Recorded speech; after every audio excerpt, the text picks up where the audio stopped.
Everybody's here. Hi, everyone. Taylor, good to see you. I'm so tired. Too bad I'm feeling that, man. Quick, you not worry about it. You decided where you're going to be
some of the chairs from there to be here.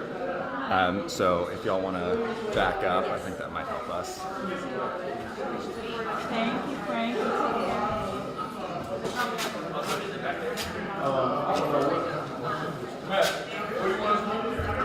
They're going to back up their cameras, and we're going to put some chairs right in.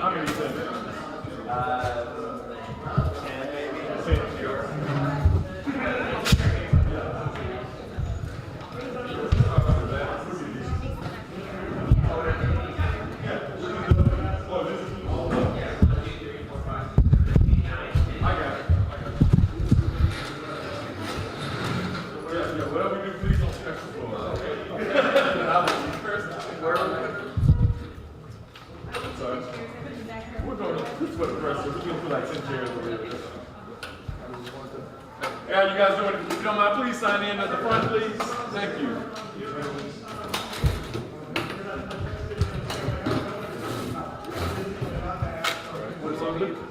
Season 1, 4 Like having like facing each other or how? Yeah, just like Oh, one big rows of 5. Okay.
Hello, hello. Can someone hear me? This is Camila Williams for 13 WMAZ. Just calling in. Wondering if anyone can hear me. Hello. Hello.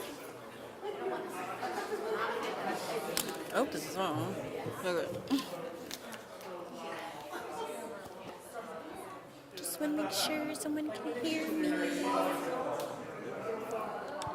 Hello.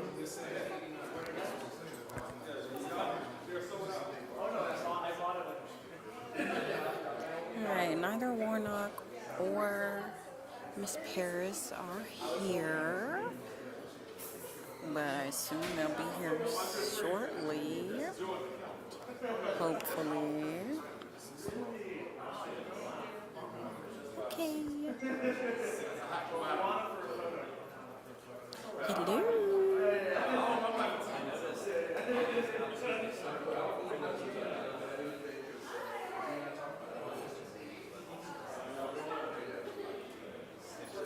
Hello.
church with Michelle Alexander was there. Oh, wow. Oh, yeah, when we did the Yeah, I started with all the time.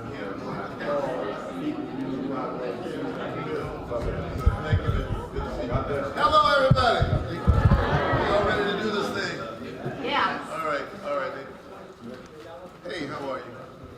Good, good, good. Good to see you.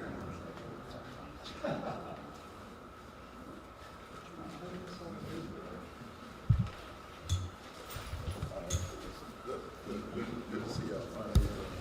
Good.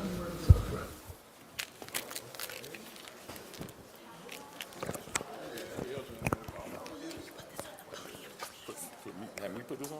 Yeah, no, the podium. Oh, on the podium. I'm about to say, no, I can't do it.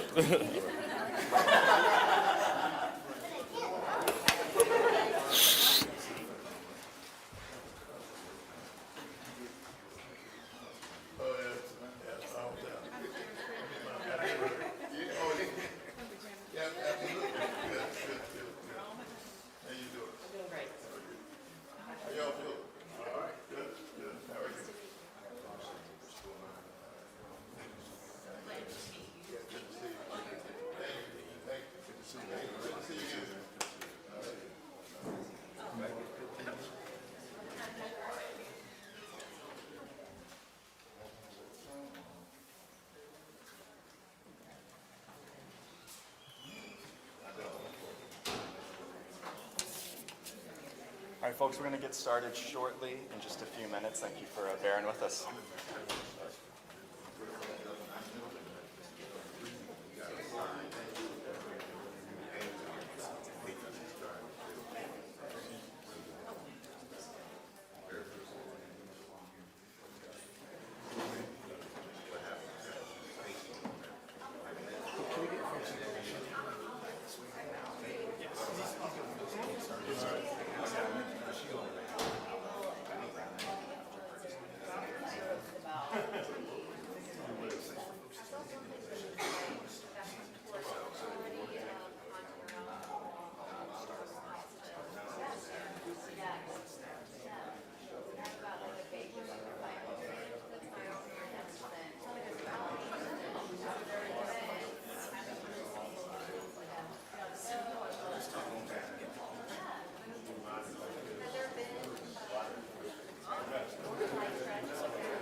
Tom.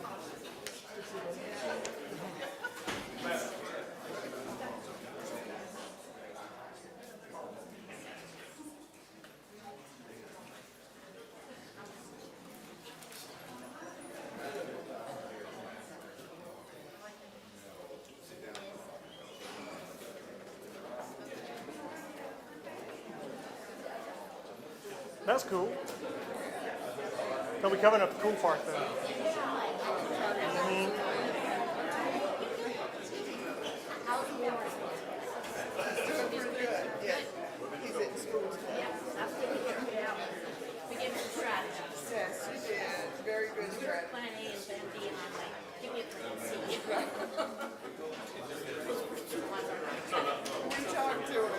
We talked to him a bit over the weekend. It was great.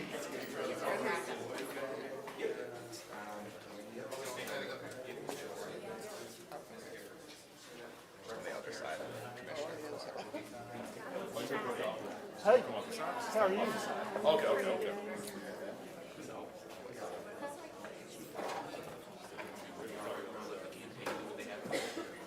Hey, Senator. Welcome back, man. Good to see you. Absolutely. Sure. How you doing? Good. Good to see you. All right. Sure. All right.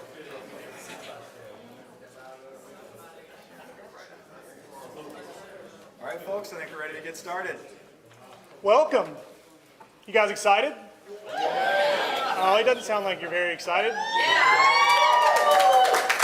I know some of y'all have been out in this drizzle rain this morning knocking on doors, and I just want to start before I introduce myself and my friends here by saying thank you. Tomorrow night is going to go the way that we want it, not because we have to wish cast it, but because we're going to do the work.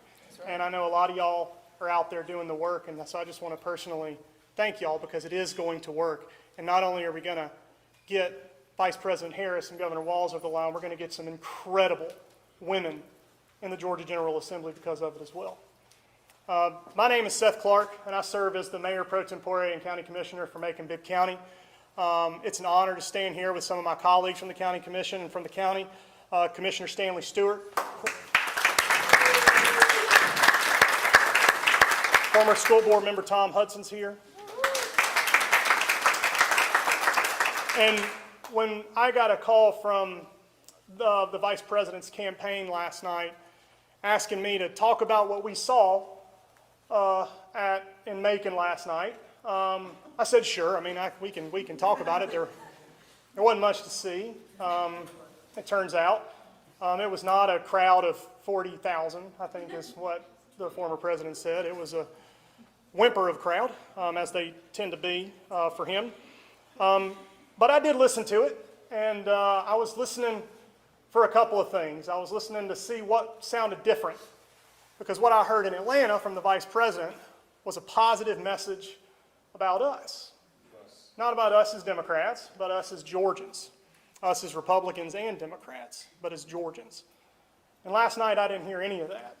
I heard a litany of grievances, some hyperbolic stories that were made up in an old shell of a man in his head, and these fantasies about what people on his fantasy campaign tell him. That, sir, you're the greatest thing in the world.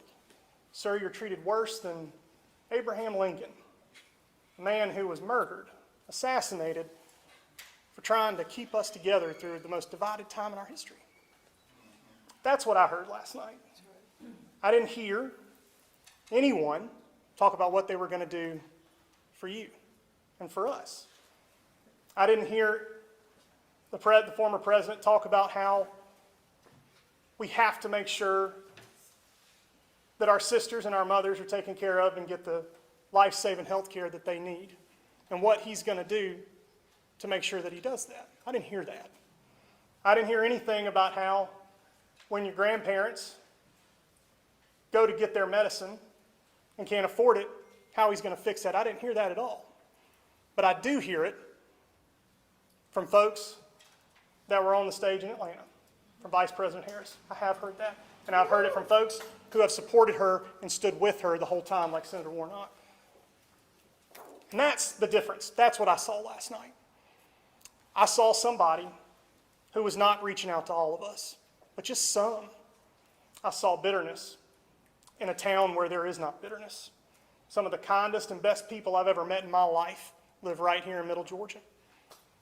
And they were not there.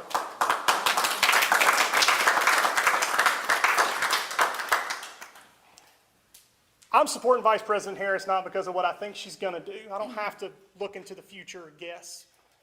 I'm here because I've served this community for 4 years as Mayor Pro Tempore.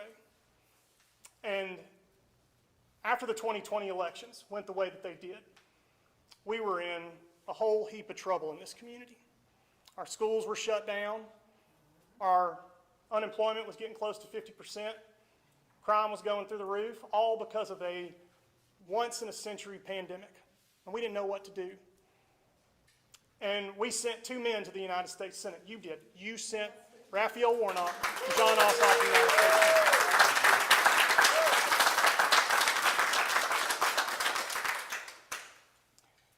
And when he got up there, he became the 49th vote on what, in my opinion, is one of the most trajectory-altering pieces of legislation this community's seen in a generation. He became the 49th vote on the American Rescue Plan. But 49 is not a majority in the United States Senate. The person who cast the tie-breaking vote that allowed us the flexibility to pay our law enforcement officers what we need to make sure that crime goes down. And right now, the teen homicide rate in Macon-Bibb County is down 67% of where it was before that legislation passed. Way to go. Our homicide rate is down 40%. Our violent crime rate is down because of the American Rescue Plan. The person who allowed us, who cast that vote, to build a homeless shelter, to take care of the least of these in this community, to fund the Macon Violence Prevention program, to create the Affordable Housing Trust Fund. These are just some things that we did with the American Rescue Plan. And we retrofitted that money to fit our community, our needs, and it worked, and it's working. The person who cast that tie-breaking vote was Vice President Harris. That's right.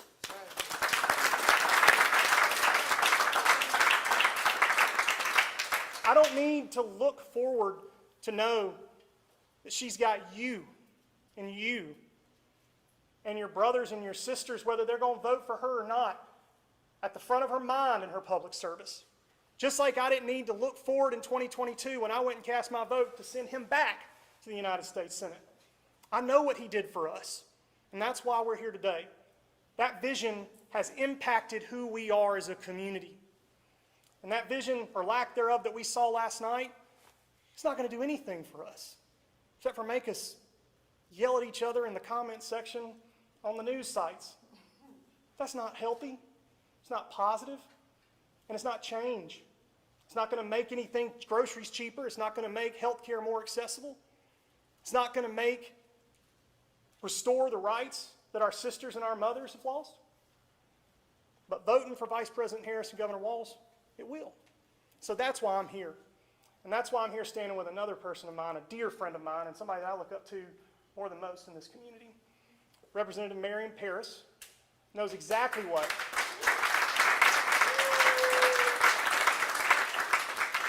She knows exactly what it's like to be a tie-breaking vote that changes the trajectory of a community, because she's done it right here in this community. The foundational work that Miriam Paris has done for this community over these last couple of decades now is why we're in such good shape. And so when you have leaders like Representative Paris and Senator Warnock standing here, I mean, I think it's just pretty clear of who we have to send to the White House. But in order to get to the White House, this is what I'm going to tell you. There is a path, and it's not just simply voting at the top of the ticket. That's not going to do it. It's making sure that we are out knocking on doors, because Representative Paris is running against a former Bibb County Republican Party chair right now. Right now. They're trying to flip a Democratic seat right now so they can continue to roll back rights like they've been doing for so long. And we're not going to let it happen, but the secret weapon to sending Vice President Harris is to support her, to support Anissa Jones and Tangi Herring. These women, these bold leaders who are looking the majority party in the eye and running right at them to take care of you, are who we need to support to make sure that Vice President Harris is the next President of the United States of America. So with that, I'd like y'all to hear from my dear friend and my hero, Miriam Paris.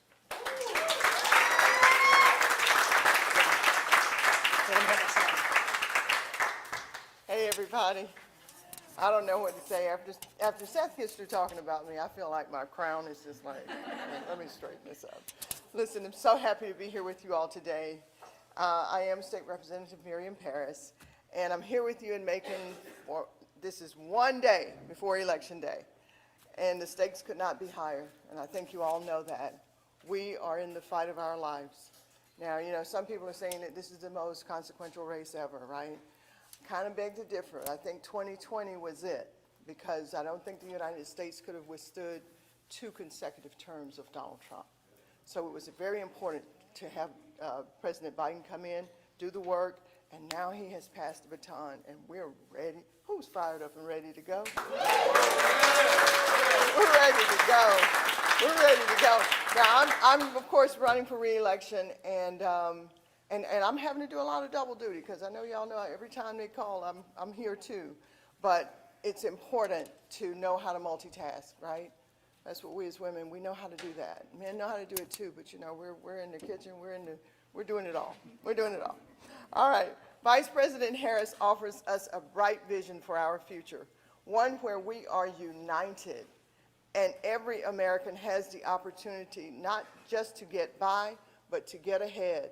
You all know some of her stump speeches. She's looking to make it where $25,000 towards new home buyers. And talking about lowering the cost of groceries, and also making sure that the middle class is exceeding, making sure that the super rich, the uber rich are paying their fair share. I can't get over that idea that they pay no taxes, and I don't care if it is lawful. Something needs to change, and someone has to start that process. So Vice President took on Big Pharma to lower prescription drug prices to nearly 1.5 million Georgians who will benefit from insulin capped at $35 per month. I don't know if y'all know, but insulin was crazy expensive. You're talking about out of reach for people. So now down at $35 per month, that's a $2,000 cap on yearly out-of-pocket prescription costs. She's working hard to strengthen and expand the Affordable Care Act, not cancel it, not do what that guy said, right? Cancel it on day one, which he never could do. There's a lot of promises he made that he just could not do. Mexico didn't pay for the wall, just so much stuff, just too much to even get, too much weeds to get caught up in. Now Georgians can have access to quality, affordable health care. And while Trump and Vance will enact a national abortion ban, restrict access to contraception, and threaten IVF, and allow the government to monitor pregnancies, I mean, that is the most dystopian thing. I'm like, how in the world, where are we going with this? This is worse than 1984, right? So here we go. Vice President Harris trusts women and believes the government shouldn't come between a woman and her doctor. As president, she will never allow a national abortion ban to become law. When Congress passes a bill to restore reproductive freedom nationwide, she will sign it. I think that's worth an applause.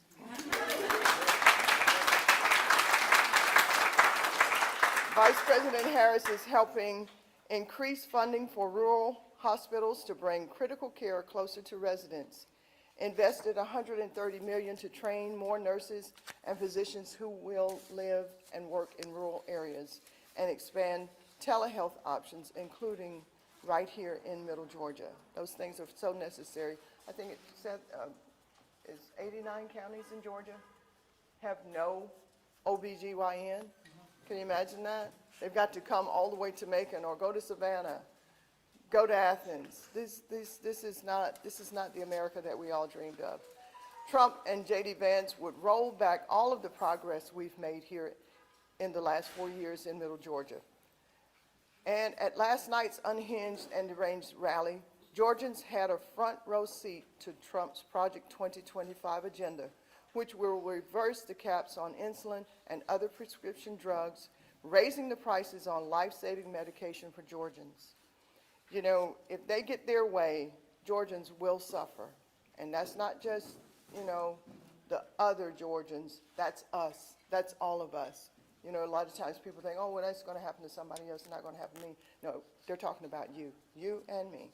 So I think that we really have to take seriously the threats that Donald Trump is throwing out there, lashing out there, and make sure that we are paying much attention, and we're talking to our neighbors. I talked to one of my neighbors walking down the street the other day, and I said, sir, have you voted? And he was like, well, you know, I'm just not in politics that much. My family just not in politics. I said, sir, please don't say that, don't say that.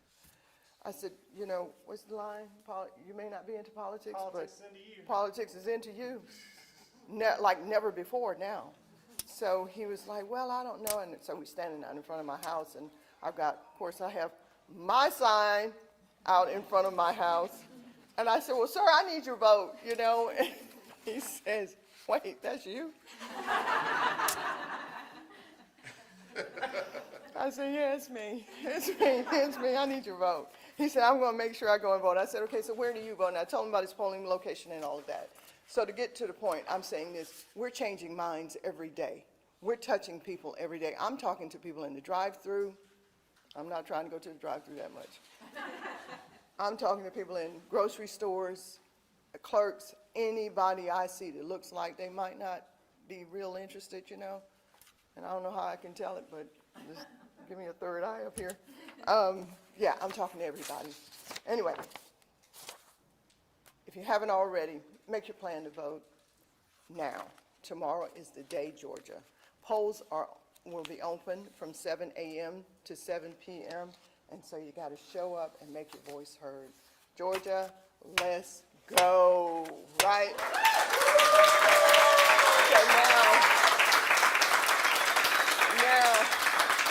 our good friend Amani Jones is here with us today, and I'm going to hand it off to her very capable hands.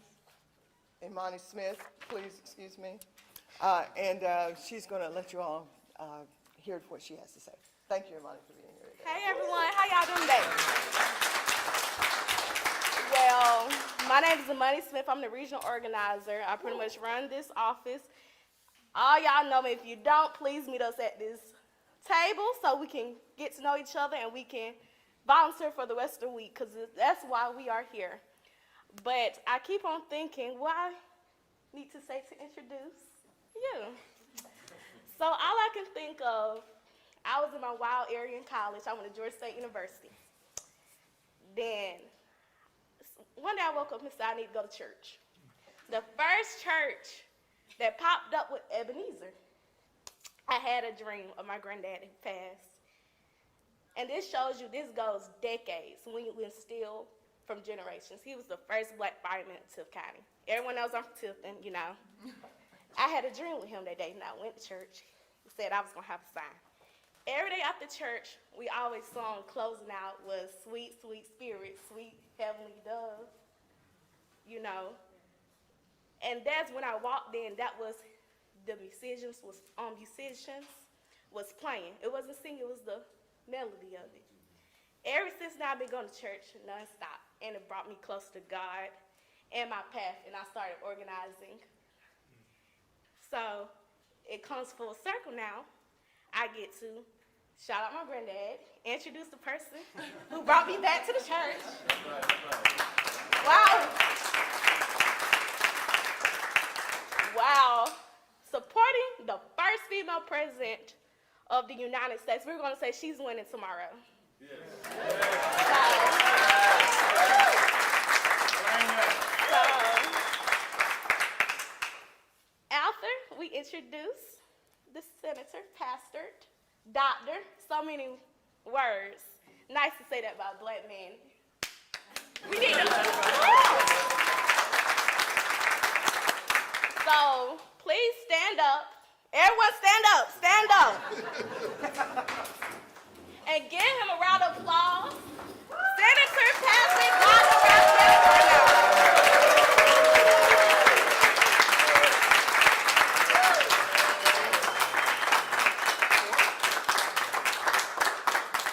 Hello, Macon, Georgia. Y'all sit down. Are you ready? Are you ready to send Kamala Harris to the White House? Are you ready to send Coach Tim Walz, I like to call him, to the White House? Is Macon ready? All right, let's get this done. I'm glad to be here. It's always wonderful to be back in Macon, Georgia. Give your executive director of this office a great big round of applause.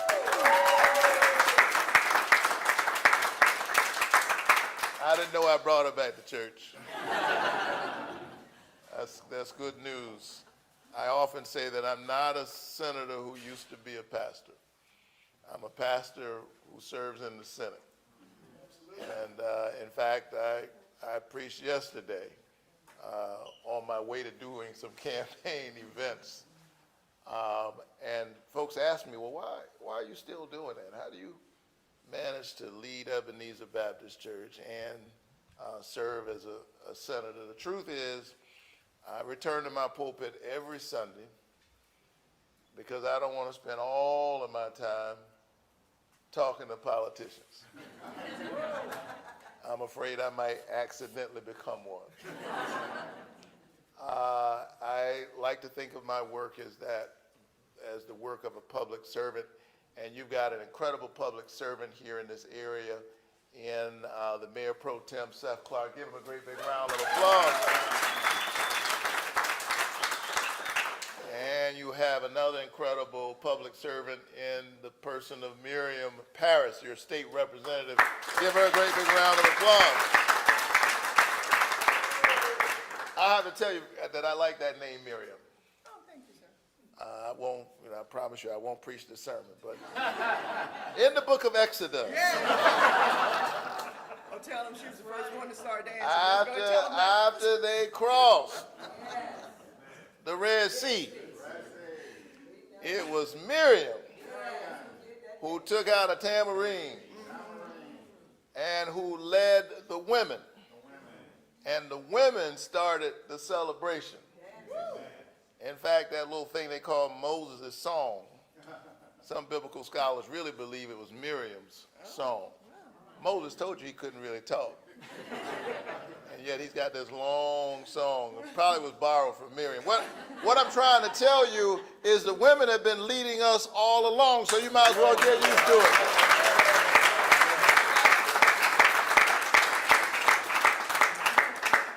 And so we are excited about the promise and the possibility of Kamala Harris. An incredible public servant coming at such a consequential time in our country. This is an election, to be sure, and elections are consequential. Elections matter. But this is more than an election. This is a moral moment in America. We are once again at a place in the spirit of Robert Frost where two roads meet. And we have to decide which way we're going to go, and that, Frost said, made all of the difference. What we decide in the next few hours will make all the difference for the smallest among us. And I look into the eyes of this child and I see my daughter, who's 8 years old, and my son, who's almost 6. And part of what we've got to do is we've got to develop and expand our capacity to see our own children in the eyes of other people's children. And if we do that, I think we have a chance at getting the policy right. That awful pandemic that the Mayor Pro Tem mentioned in its own way taught us an important moral lesson. There we were besieged and beleaguered by a deadly airborne virus, highly contagious, airborne, and for the first several months we had no vaccine. It meant that if my neighbor was sick, while she was sick, I was potentially imperiled. That doesn't mean my neighbor is my enemy. That just meant that I have a vested interest in her being covered, first with a mask and then with a vaccine.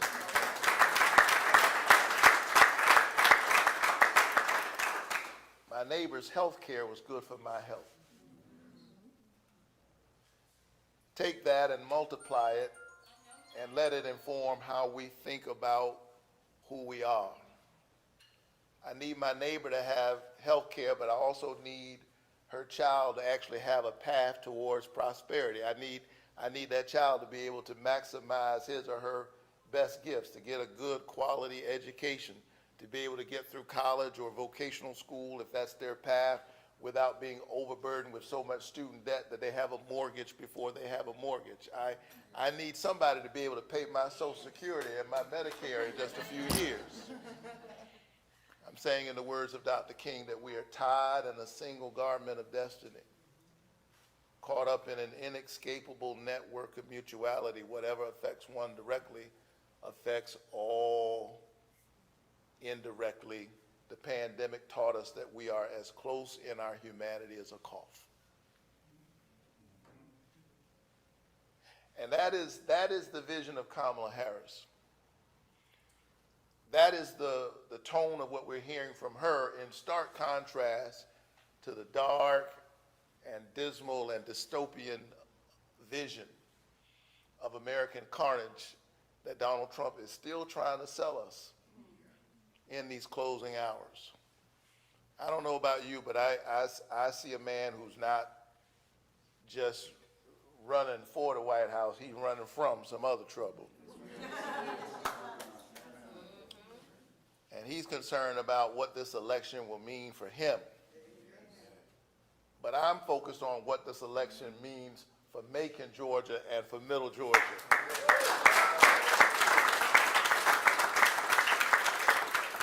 So I know that Middle Georgia is going to stand up once again. Let the word go forth that Georgia saved the country, and Georgia is fixing to do it again. Are you ready to get this done?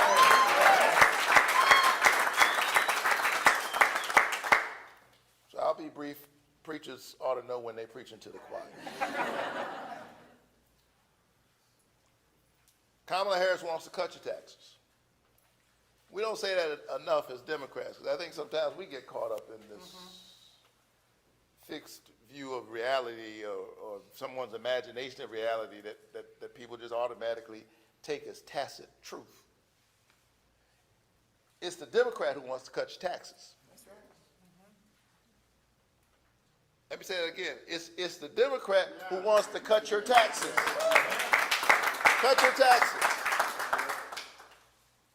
In fact, she cast the tie-breaking vote that passed the expanded child tax credit.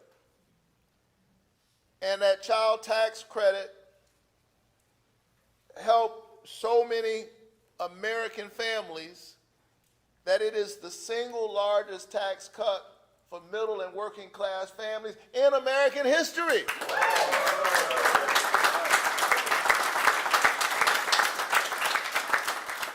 Now, I wouldn't be surprised if that's the first time you heard anybody say that, Republican or Democrat. That's right. But that's what the extended child tax credit is. And I like to slow down and explain these things to people who have other jobs other than politics, people who have, do other kinds of things. It's a tax cut. That's what it is. And people don't see it that way because it's for poor people. It's for working class people. It's a tax cut. And it cut child poverty between 40 and 50%. Now you say, well, I haven't really felt that. It's because we only did it for 6 months. But for 6 months, go back, you will remember. I'm telling you, somebody you know, if not you, somebody you know with children, between June or July of 2021 and December of that year, people got checks in the mail. And here's the thing, they don't even know who sent it or how it happened. Why? Because Joe Biden didn't sign his name on the check. Who does that? It ain't your money. It's the people's money. That's why we didn't sign his name on the check. I can think of only one person who does that. Because he apparently thinks it's his money. And this weekend, as he said, I never should have left the White House, apparently he thinks it's not his house. I've got news for you, sir. We evicted you for a reason, and you're not coming back.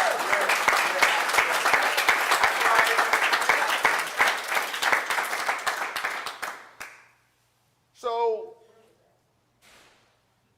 knock on the doors, get your friends to turn out, and tell them that when we keep our Senate majority, flip the House so that we can vote on something other than who's the speaker, send Kamala Harris and Tim Walz to the White House, we're going to extend the expanded child tax credit. I think we ought to make it permanent. I think that working class people, middle class people ought to get a tax cut. She wants to cut your taxes. He wants to raise your taxes. It's called tariffs, which is a Trump tax. Who do you think they're going to pass that tariff on to? You. And the economists, not partisan politicians, the economists are telling us that that will add about $4,000 in additional expenses to the average family. Well, I spend enough time in Macon to know that the average family in Macon doesn't need $4,000 in additional expenses on everyday items they buy, like groceries and clothes and shoes and gasoline. I think that's a poor idea. Why does he want to pass that on to you? Because then he doesn't have to cause the wealthiest people in the country, the billionaires and the corporations, to pay their fair share. I think they ought to pay their fair share.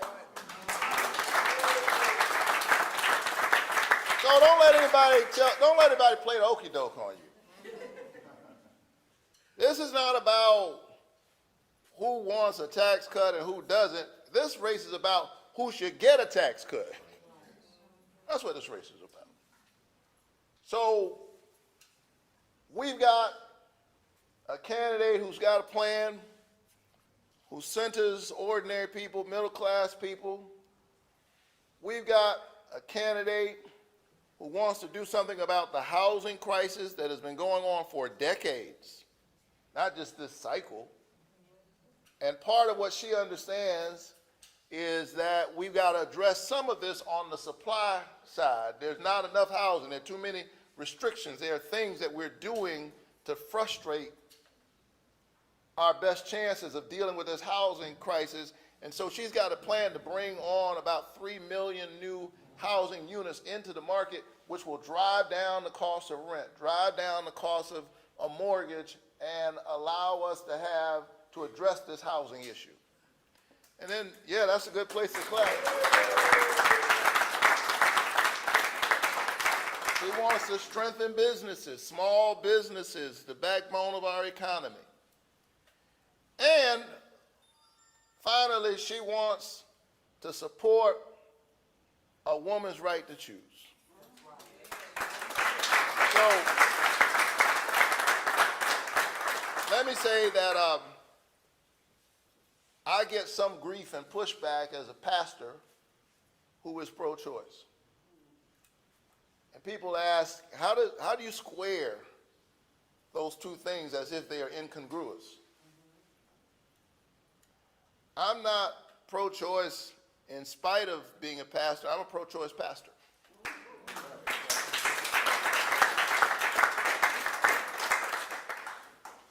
On this question of reproductive choice, the question is not what you think about the issue or when a pregnancy might be terminated. The question is, whose decision is it? You might have a particular view yourself personally. But the question in the public square where public policy is involved, because we're not electing a bishop, we're electing a president.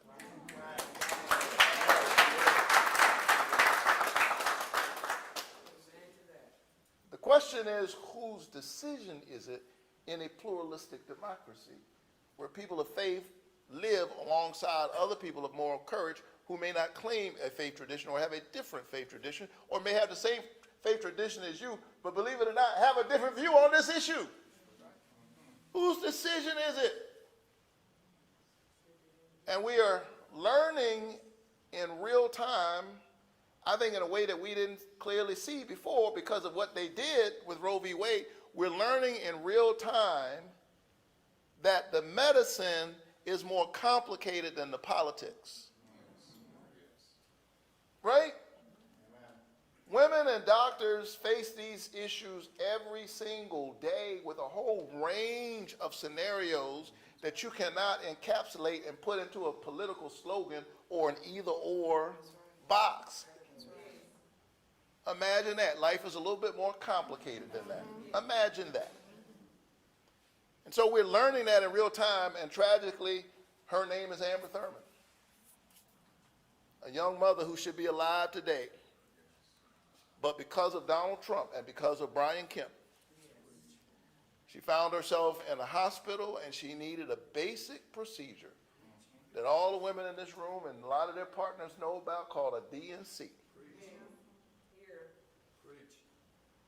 And she couldn't get it. Imagine that. She's lying in the bed in the hospital. The doctors are there, the equipment is there, the technology is there, the medicine is there, and she can't get a DNC. Because the doctors were swinging on a dilemma between their Hippocratic oath to do no harm and the very real threat of prison time. And so there they were trying to figure it out and what they could do and try to go back and look and see this. And in that case, the politics was more complicated than the medicine because it was clear what they needed to do. And they still couldn't do it. And there they were trying to figure it out. Meanwhile, Amber Thurman was languishing near death in that bed. I talked to her sisters who said they FaceTimed her and they saw her face turn blue. Black woman, face turning blue. 20 hours later, they decided, well, we got to do something, and it was too late. Amber Thurman died. And she left her son, who's now 8 years old. Tell me what kind of family values is that? And that on top of the fact that we live in a country where our maternal mortality rate is already incredibly high. And in the South, it's even higher. And for black women, it's 3 times the rate of their white sisters. And so now they're adding to the maternal mortality rate. They're adding to the infant mortality rate. And OBGYNs are leaving states like Georgia and Texas because nobody wants to practice under the threat of jail time. That's right. So they're exacerbating the crisis of maternal and infant mortality rate. That's why I tell you, I am a pro-choice pastor.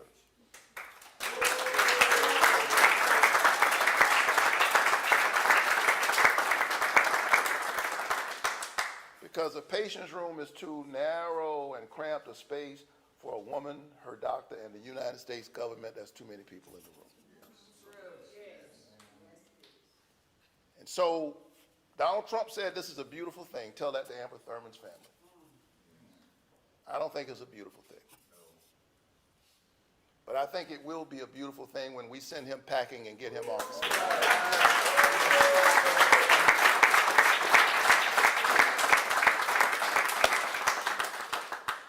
So let's get this thing done.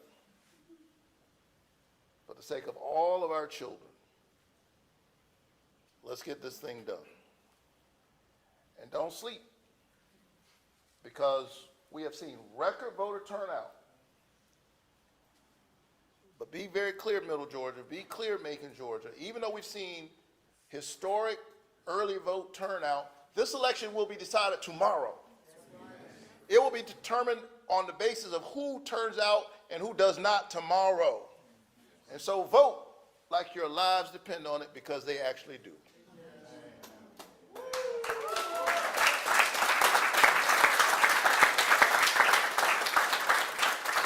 Georgia saved the country in 2020.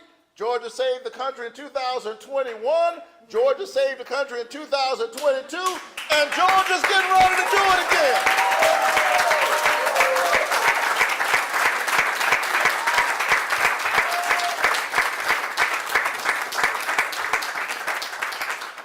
We have time for questions, one from each outlet, and then the senator is going to take a selfie with everyone.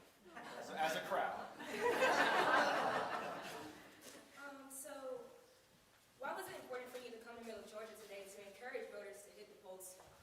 Well, I come to Middle Georgia all the time.